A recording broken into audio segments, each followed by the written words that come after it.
السلام عليكم ورحمة الله وبركاته. عاملين ايه يا احلى متابعين قناتي ام جي بي. اللهم صل وسلم على سيدنا محمد النبي الامي وعلى اله وصحبه وسلم. لو انتوا عندكم حد في ثانوية عامة او في امتحانات مثلا كلية او اي حاجة ويعني مهتم قوي فممكن يسمع الكلمتين دول.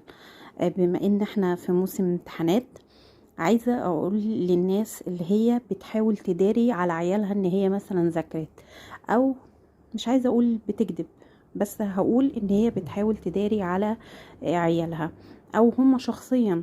يعني مثلا حد من اصحابه يقول له ذاكرت النهاردة، يقول له لا لا لا، ده انا ما فتحتش كتاب، ده انا امبارح نمت بدري وما فتحتش حتى جلدة الكتاب. وهو يكون مثلا مخلص المادة او على الاقل لامم المادة كلها. عملت ايه في الامتحان النهارده؟ زي الزفت ومحلتش خالص خالص خالص، وتلاقيه طالع من الاوائل او ما شاء الله جايب مجموع كويس. طيب لو انتوا من الناس دي، او مثلا اولياء الامور، حد يقول له ابنك نجح والحمد لله جايب مجموع كويس، لا لا لا ده مجموع مش قد كده. لو انتوا من الناس دي او واحد من الطلاب دي، يبقى الفيديو دوت ليك. ليه بقى؟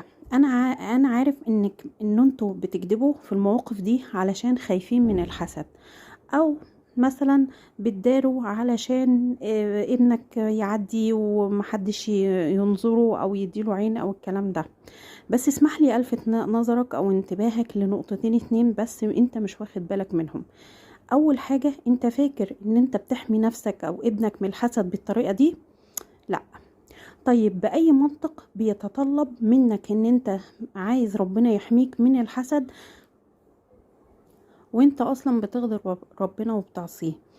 يعني ايوه، ما هو مش انت اللي بتحمي نفسك، هو ربنا اللي بيحمينا، فاحنا بنكذب علشان ربنا يحمينا. ده ازاي بقى؟ بأنهي منطق ان احنا بنعصي ربنا بالكذب على الناس وعايزين ربنا يحمينا؟ مش ربنا قال قل لا أملك لنفسي ضرا نفعا ولا ضرا إلا ما شاء الله؟ يعني انت مش في ايدك اصلا حماية نفسك من الضر، او حماية نفسك من الحسد، او حماية ولادك من الحسد. ده كل ده بايد ربنا. الموضوع كله بايد ربنا، مش انت اللي بتحمي عيالك من الحسد او من العين، ولا انت بتحمي نفسك. فازاي بقى بتغضبه وانك بترد بالكذب على الناس او على الاسئلة؟ طب بلاش دي، هسأل سؤال تاني. هو انت فاكر بما ان المواقف دي بتعدي على اللي قدامك فبيصدقك؟ يعني مثلا، يعني لو سلفتك قالت لك ايه، هو جوزك جابلك ايه في عيد ميلادك او في العيد او في اي حاجة؟ لا لا، ده عكنن عليا وما جابليش اي حاجة خالص. انتي فاكرة ان هي كده مصدقاكي؟ مش هيعدي الموقف بالساهل، اكيد هي بتنخر وراكي وعارفة انتي جالك ايه او جابلك ايه، فاكيد هي مش مصدقاكي. طيب اسمح لي اقول لكم بقى، اللي بيعمل كده بيبقى غلبان قوي. ايوه غلبان، لان اللي قدامك بيبقى عارف ان انت بتحور عليه، وكمان ممكن يكون مجربك في كذا حاجة قبل كده، او مثلا عارف ان انت مرة واتنين وتلاتة قبل كده حاولت تكذب عليه، فبيبان على الوش اصلا كمان. وبتسقط من نظره في نفس اللحظة اللي انت بتكذب فيها دي. ماشي، مش هيعدي الموقف بسهولة على اللي قدامك لو كان عارفك او حافظك او عارف ان انت مثلا بتحور او بتكذب. فيعني اللي انت كذبت علشانه ربنا، ربنا مش هيحميك بيه، فاكيد كده انت كذبت على الفاضي. يعني ايه؟ يعني خسرت ربنا وخسرت احترام الناس اللي قدامك او اللي انت بتكلمهم، وخسرت ثقتك في نفسك لانك عارف انك ايه، انك بتكذب. انت جواك وجوه قرارك عارف ان انت بتكذب وبتحور عليهم، فانت كده فعلا غلبان زي ما بقولك. طب يعني انت عايزانا مثلا نقول لهم الحقيقة وان ما نحورش ويحسدونا؟ انا ما قلتش كده، بس انا بقول الحل ان انت تنقذ نفسك من الدايرة دي. دايرة ايه؟ دايرة ان انت محتاج تراجع معتقداتك، محتاج تراجع موقفك مع نفسك ومع اللي قدامك ومع ربنا، فتخلي الجملة اللي قدامك وانت بتقولها يصدقك، او ممكن تعتذر عن الرد اصلا. ممكن تقول لا انا مش عايزه ارد، مش هينفع ارد او مش هقول حاجه. زي منى زكي كده في الفيلم لما قالت ممكن ينفع ما ردش على السؤال ده. ف وكمان تحط قدامك عبارة كده ان النافع والضار هو الله وحده، مش حد تاني. مفيش حد تاني هيقدر يضرك او يحسدك او ينفعك غير ربنا.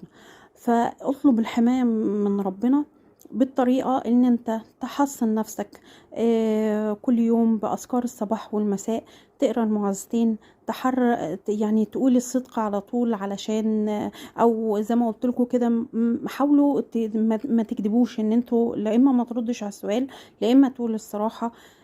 فتتحرر كده الصدق في كلامك دايما على طول. لما تغير المعتقدات اللي انت ماشي عليها وتقول لا ده انا اداري واعمل واسوي، لا كده هتغير من معتقداتك ديت، فهتكسب رضا ربنا، فبالتالي ان شاء الله هيحميك، واحترام الناس ليك هيرجع، واحترامك لنفسك كمان ولذاتك. وزي ما قلت لكم انت مش محتاج تكذب، ممكن تقول له ما ينفعش ارد على السؤال ده، بس اكيد اللي قدامك هيفهم ان انت مش عايز ترد. يعني زي مثلا اسئله ايه، اشتريت ده بكام؟ ما خلاص انا مش عايزه ارد، مش هرد. تمام. جبت كام في الامتحانات او مجموع كام؟ ممكن برضو كنت ما تردش. بتعمل ايه دلوقتي؟ يا عم بعمل اي حاجه ما حدش له دعوه. ماشي. مصروفك كام؟ انت اشتريت اكل النهارده بكام؟ كل دي اسئله. او بتقبض كام في شغلك؟ اسئله محرجه ساعات مش بنحب نرد عليها، فبرضك ما تكدبش وحاول ما تردش على الاسئله دي. وبرضك الناس اللي هي من النوعيه دي، الناس اللي هي يعني مش عايزه اقول بتتطفل وتسال اسئله غريبه او تسال اسئله كانها بتقتحم حياتك. ماشي. برضك لو حد بيسمعني من الناس ديت، برضك عايزه اقول لكم كلمتين. ممكن الناس دي اللي هي بتسأل انت بتشتغل وبتقبض كام، او جبت الهدوم دي بكام، او جبت الاكل ده بكام، ممكن يكون نيتهم حلوة، زي مثلا عايز يطمن عليك، عايز يشجع نفسه انه يشتغل، عايز يحسسك مثلا باهتمامه. بس اسمح لي برضك الفت نظرك لنقطتين مهمين، زي ما قلت برضك انت ليه بتكذب في الاول. نقطتين برضك مش واخد بالك منهم.